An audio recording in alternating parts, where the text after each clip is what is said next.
Lightning like Steve McQueen. I'm in the fast lane when the light turns green. And I built tough, I ain't nothing but grit. Cause I made rugged blood, sweat, and spit.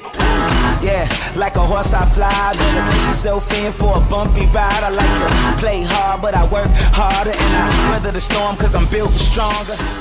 This episode is brought to you by SPI Logistics, the premier freight agent logistics firm in North America. For over 40 years, SPI has been diligently building the most successful freight agent network to provide first-class relationships for our shippers, receivers, and carrier partners. We are more than another transportation network. We are a dedicated team of professionals united by one singular purpose, and that is to expedite our agents' success.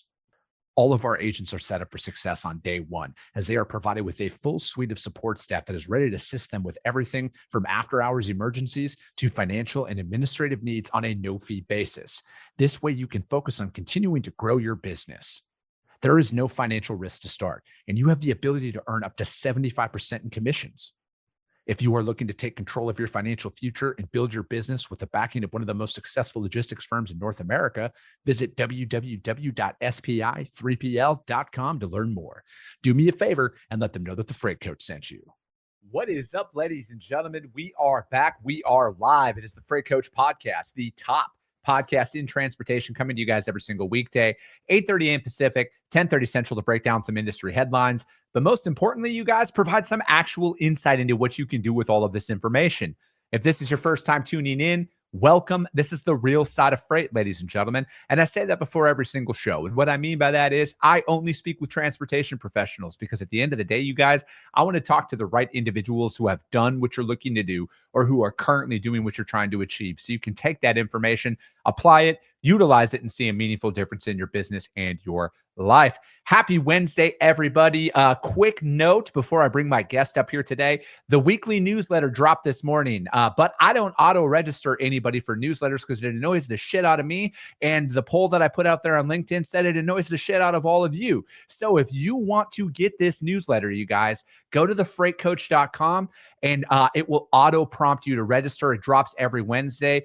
It is always about education and insight. We put some fuel data in there. We've now put some market data in there as well for my friends over at Green Screens, where we're going to start tracking lanes, seasonalities, and all of that stuff in there, because I'm going to teach you guys how to read freight markets, because the reason why you guys tune into this is your boy actually brokers freight, and I'm not just a pretty face, although that is a large portion of my service offering out there, as being a good-looking dude. But anyways, you guys, we're going to jump in to a topic that I feel like is imperative to what will be going on in 2025. A lot of people are already experiencing this with tightening markets out there, and there is nobody who is more qualified to talk about this today than my friend Nick Dangles, back on the show. Nick, what is going on, brother? How are you? Hey, Chris, good to see you, man. I'm enjoying staring at your pretty face. A large part of your service offering over here. I know.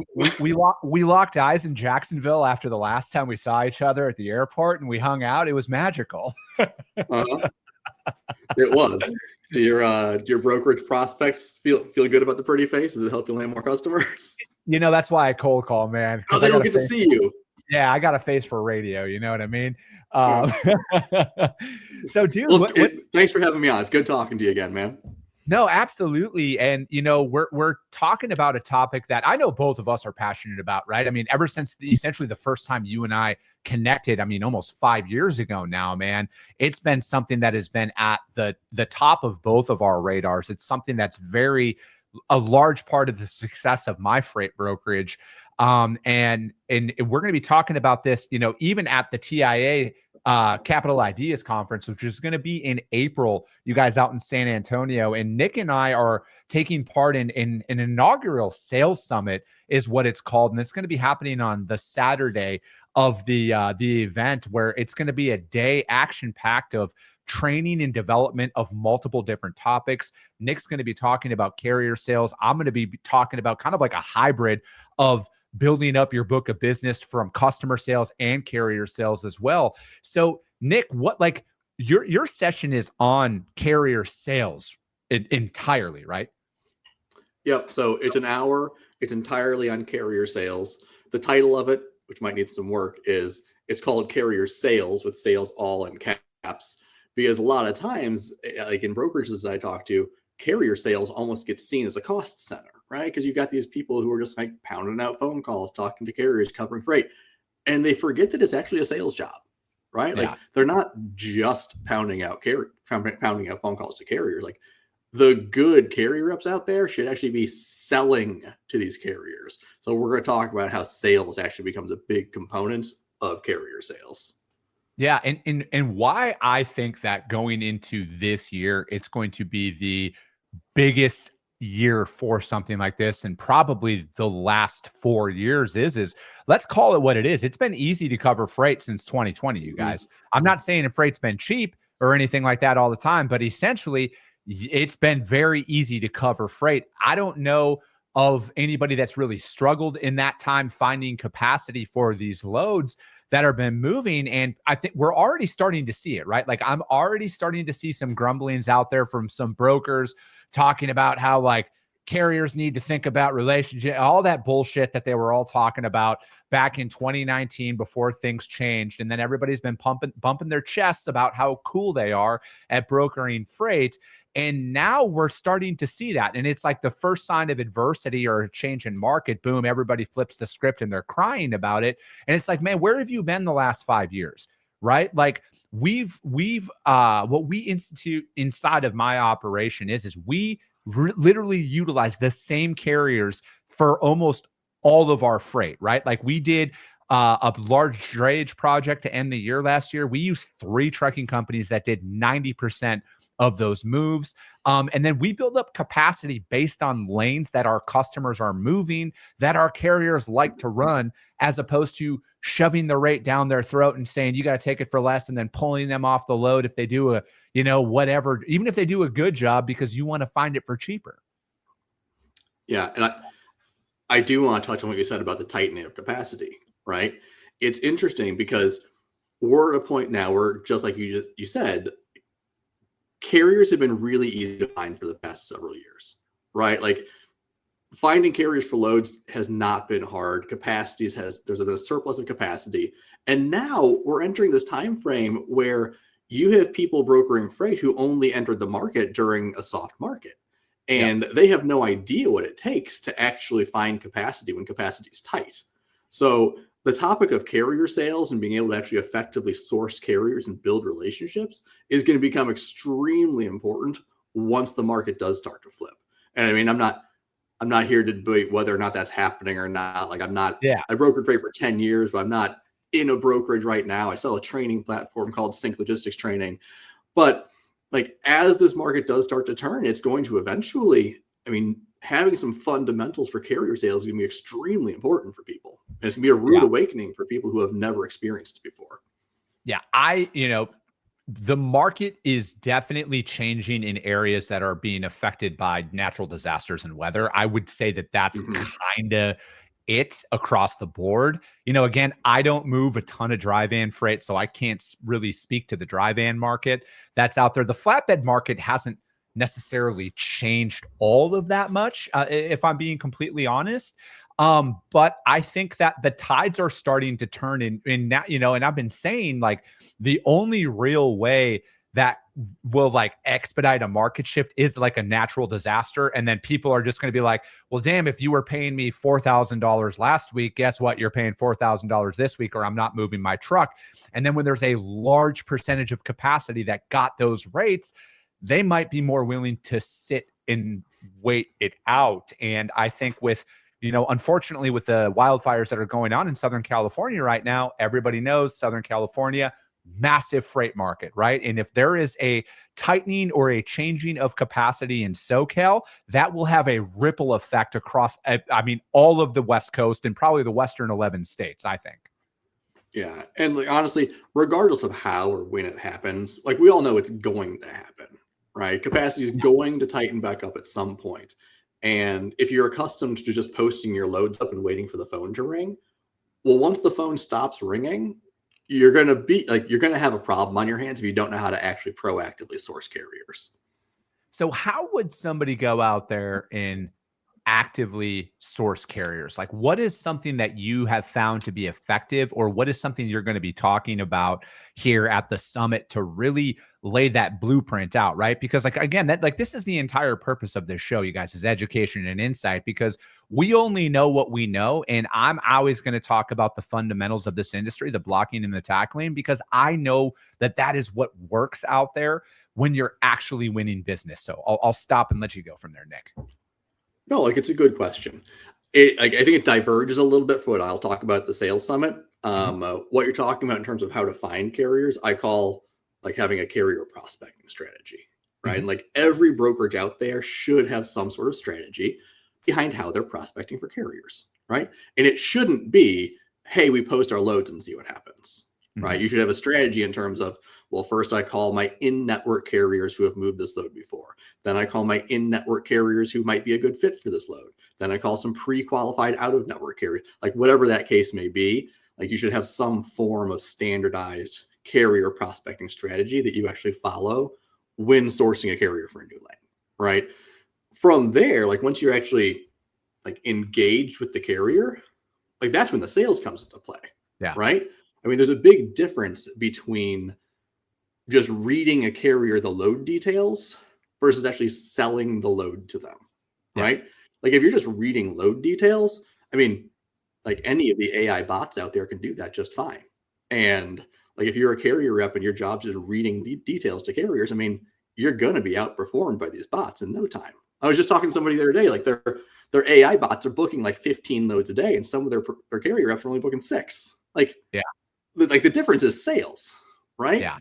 Like if you're actually building relationships with the carriers, selling them on not just individual loads, but opportunities, like internally marketing your capacity is something I talk about a lot, like talking with your account managers and trying to figure out like where your capacity can help them win more business. Like those are things that actually make a carrier rep valuable. If you're just out there like on the phone, posting loads, reading details to carriers, like you're going to be outperformed by a bot. No, absolutely, man. And, you know, I look at it as, you know, because it is like, it's going to be interesting to see where a lot of this stuff kind of comes about, right? Like I'll be having some of these companies coming on the show here. You know, I'm not going to sit here and say like I'm all AI or anything like that, but I feel like people need to be aware of what's out there. And, you know, again, somebody might be looking for something like that for their business. So that's really the main point of talking to a lot of these individuals. But at the end of the day, you guys, I look at it as like anybody, and then especially as things continue to tighten up, or, you know, as the market continues to shift and, you know, new business opportunities come about, you know, again, I'm just speaking from somebody who's actually in the trenches and cold calling shippers and everybody else, you guys. My cold calls are exponentially higher ROI when I go in there with a niche focus that I do, right? Full truckload, open deck. Exponentially higher response rate, exponentially longer conversations with the prospects, because I'm not going in there to say that I can do everything for them. Because frankly, I mean, could I? Yes, but do I want to? Absolutely not. That's not the stage of where my business is right now. We are full truckload. We are open deck. And for me to be able to go in there and prospect with the customer and let them know like, hey, I know your product only ships on step decks because it's probably about 9 feet tall based on some of the dimensions I read. I know we're going to need edge protectors. Is this a job? Yada, yada, yada, and so on.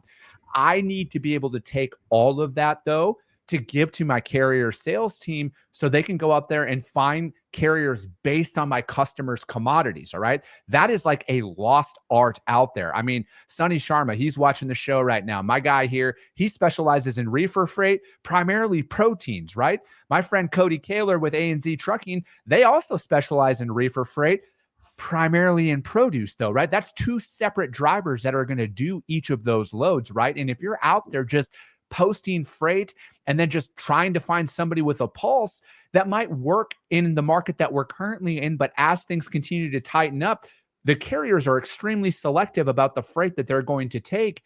And you need to find those drivers that are out there and they are needing to, actually haul the freight that you have, because there are a myriad of drivers out there who won't do certain types of freight. You know, in my world, they won't do overdimensional. They won't do crane offload for whatever reason. You need to find that out, because as you're going out there and trying to source carriers, you don't want to call somebody that literally won't do it. It's a wasted opportunity at that point.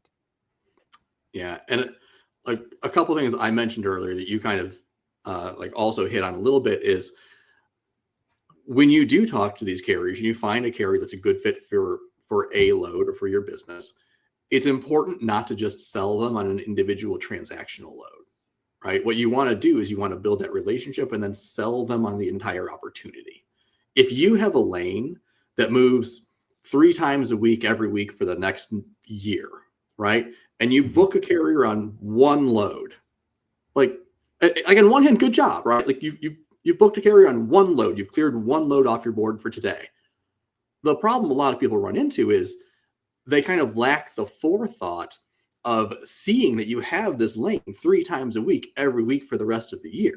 What you want to do is you want to lock that carrier down on as many of those as you can, provided they're a good carrier, they have a good rate, and they're a good fit for the business, right? Yeah. As long as they're a good business partner for you, give them all of that freight. Sell the opportunity. Don't just focus on that one transaction.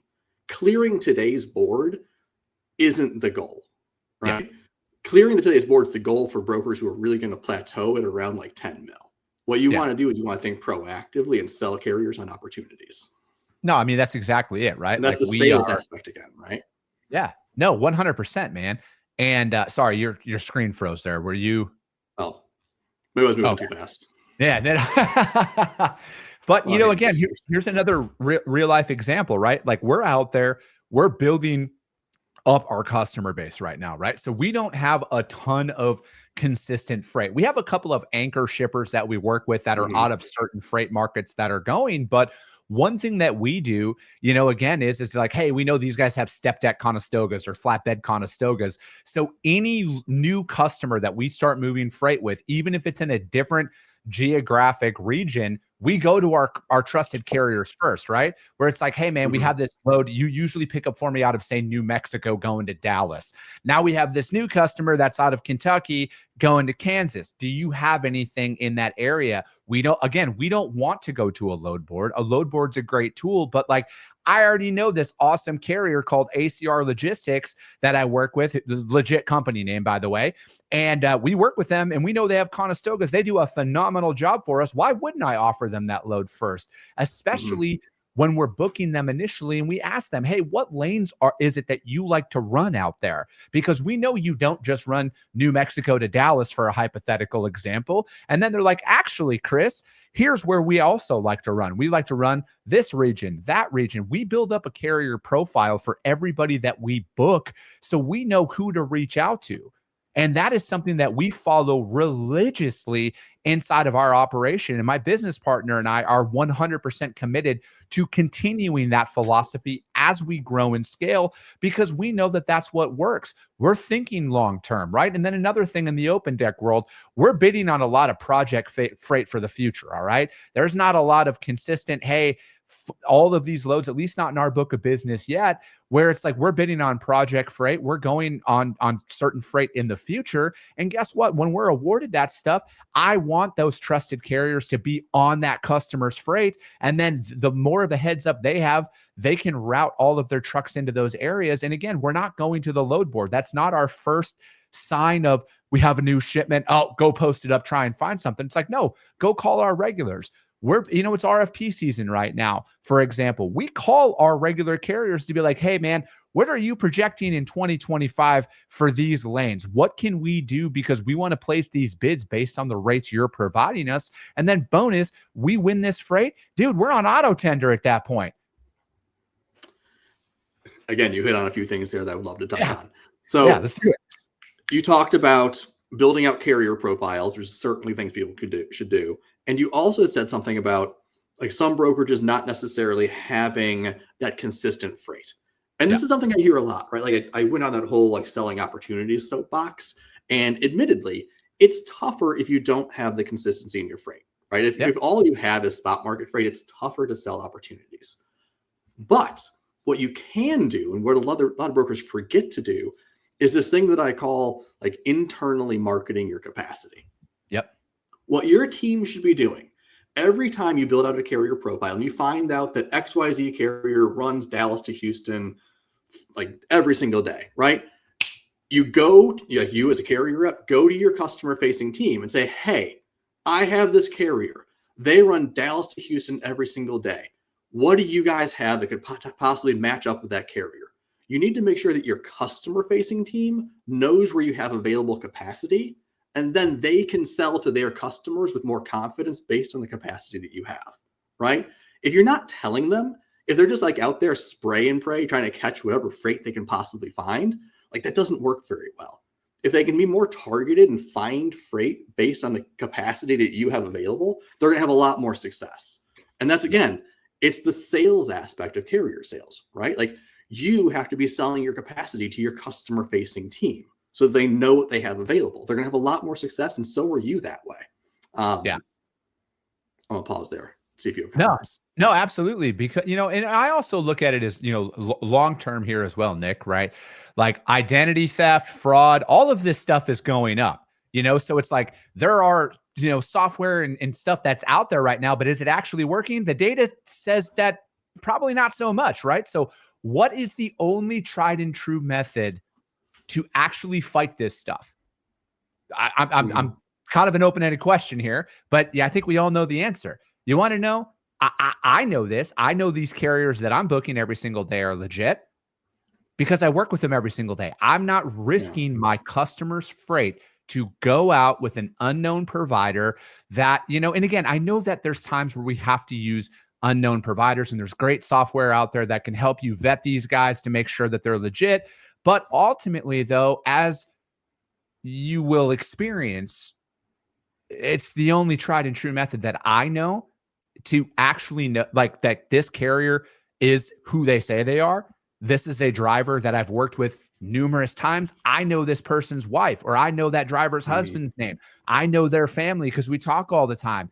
There's more of a relationship there that will always come about. And then they will take your customer's freight way more seriously because they view you as a partner, and a little respect goes a very long way in this industry.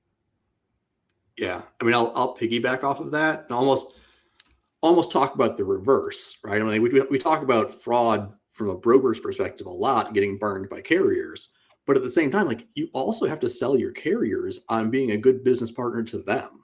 Yes. I mean, there are a lot of brokers going out of business. There are a lot of bad brokers out there who basically scumbag their carriers in a variety of different ways. So, like, part of building that relationship and part of selling to these carriers is like letting them know that you're going to be a good business partner for them. Yeah. And that's things like the selling of opportunities is important, right? Like, does a carrier necessarily want individual transactional loads? No, I mean, some of them do, some of them play the spot market, but a lot of them operate just like you do. Like, they'd like to have the consistency in the business, right? Mm-hmm. It helps them fill their trucks. It helps them understand that you're a financially stable company if you have that type of consistency in your business. So you then are going to be a better business partner for them, and they're going to want to haul your freight compared to the broker down the street who's only giving you these individual transactions, right? So, like, it's a two-way street. It's not just like, vetting the carriers. I mean, carriers are also vetting you. Yeah. So, like, as you present these loads and like your business to them, present it in a way that you seem like a good business partner for them. Yeah, as they should, by the way. Mm-hmm. Every single driver out there should vet every single broker that they work with. And I think that this is where, some of the load boards do a very good job of showing like the credit worthiness of the broker and days to pay and all of that stuff. I think that's a great piece of information for the driver community out there, that they know that, hey, maybe if I'm booking with ABC Logistics, damn, their credit score is a 97 or a 98. They actually pay within 15 days, no quick pay fee or whatever. I don't know what it is, but like, again, there's information out there now that shows that they're viable. If they have the factor check mark, double plus if they factor with denim. But, on top of that, though, we're out there. There's ways for people to show that, hey, this company is viable, right? Like, as a business owner myself, and Nick, you can attest to this as well. If you don't get paid by somebody, like most small businesses, you guys, which is like 90% of the trucking industry, and that's brokerage and trucking looped into that, you guys, they're all small business. Most small businesses, you guys, are within 30 days of going out of business every single month. And it exponentially increases if one person doesn't pay them. Like that is a very big risk out there for operating out on your own is are you going to actually get paid for the work that you're doing? So why wouldn't you want to build that partnership? Like, you need to look at this as a two-way street. And again, you will be able to see more and more of this unfold as the year unfolds if capacity continues to tighten up, about brokers now crying foul. Okay. You had 4 years to develop a relationship, right? And relationships aren't do what I say, I'm broker. That's not the case at all. And I think that it's going to be very revealing on who actually walks the walk as this year progresses. Yeah. I mean, it's funny how reactive, I guess, brokers and transportation in general tends to be. I mean, like, you're going to see the market tighten up and all of a sudden there are going to be these changes that take place. But like, the best brokers out there are the ones who, over the past several years, even when like capacity has been loose, they've been building their relationships. They've been treating their carriers the right way. And these are the ones who are going to have success in tightened market conditions because they've already established those relationships, right? They're not all of a sudden, oh man, capacity is tight, I got to build carrier relationships. Like, they've been doing it consistently the whole time. So it's going to be interesting. No, for sure. And, again, I've only literally been talking about this exact topic for about 5 years now. But again, don't take it from me. All right. Don't take it from me at all. If you don't believe me, if you think you have it all figured out there and you're a broker and you're hearing this and you're thinking like, oh, it's never going to change, this guy doesn't know what he's talking about, I wish you the best of luck. If you are a broker who's like, damn, what these guys are talking about is pretty legit, I'm actually starting to experience this, I don't want to lose my entire book of business due to a inability for us to cover freight, because I will insert this caveat right now, you guys. Shippers will have the lowest tolerance of all time for service failures when things start to change. All right. They will have the lowest failure, and you will see more customers switch providers, I personally think, in the next 12 to 18 months than probably any time in the past, because they are going off of, again, a 4-year run of easy to cover freight. And now we're going to be entering in. If this happens, tolerance for failure is going to be at an all-time low. You might get one chance to redeem yourself, but if you don't change your ways, it's, as they say on South Park, you're going to have a bad time. Okay. And then I don't want to see that happen. That's why I will always continue to talk about best practices. That's why Nick and the TIA are going to be putting on this entire sales summit to talk about this literal topic alone for Nick's session. I'm going to be touching on it. I don't know. There's like 5 or 6 other people who are doing this, you guys, and we're here to talk about best practices. That's why you need to align with these events. Yeah, I'm going to go down a rabbit hole briefly. Let's do it. This isn't really sales oriented, but like, you talked about service failures and stuff. And I think another thing that brokers sometimes overlook is having an appropriate amount of depth in your carrier network, right? They'll have a lane that they run regularly. They'll have one carrier that does a great job running it. And like, that's all well and good, but like, what happens if they can't move a load one day, right? Like, what happens if there's a last minute problem, And as capacity tightens up, it's going to become more and more problematic. So having one carrier on a lane is kind of opening yourself up for disaster, right? Yeah. You have to have like a secondary, tertiary, and like multiple carriers that you could use on specific lanes, so you don't run into a problem if that one carrier like goes out of business, right? Like, then what do you do? So having depth in that carrier network is also super important. No, that's 100% the truth, right? You need your primary, your secondary, and then I call them my oh shit carrier. Those are the ones that are always going to be there. They always have capacity.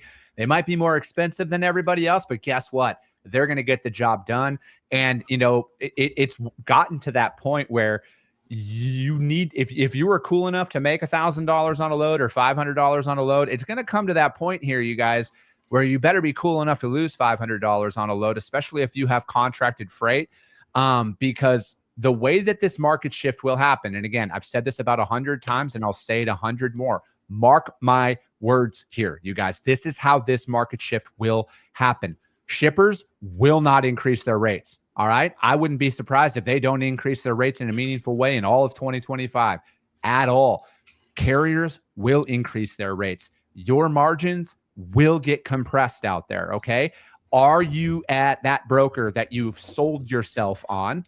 when that happens, because that is how the real market transitions, you guys. It's not, oh, hey, I'm just going to go to my customer and then they're just going to give me all of this additional money right away and my margins will be fine. That's not the way it's going to work. Okay. So you need to take that into consideration as things progressed out there. But Nick, this flew by, as it always does, because I am very passionate about this topic, and I'm really looking forward to seeing you at TIA, and I'm sitting in on your session for sure.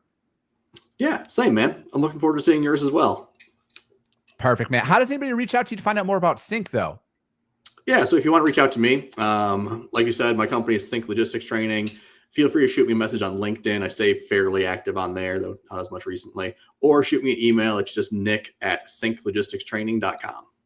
Perfect. I appreciate that, man. And that's going to be it for today, you guys. If you want to see Nick and I speak, TIA, Capital Ideas Conference, San Antonio, Texas. It's in April. I don't have the link in front of me or the exact dates, and I should have done that. But come see us out there. As always, if you guys got value in what you heard today, which I know you did, subscribe to the show. If you're feeling really fired up after this episode, rank the show on iTunes and Spotify as well, because that helps us increase our exposure and reach more people, because if you saw value, your network's going to see value as well. I appreciate you guys. I love you guys, and we'll be talking to you soon.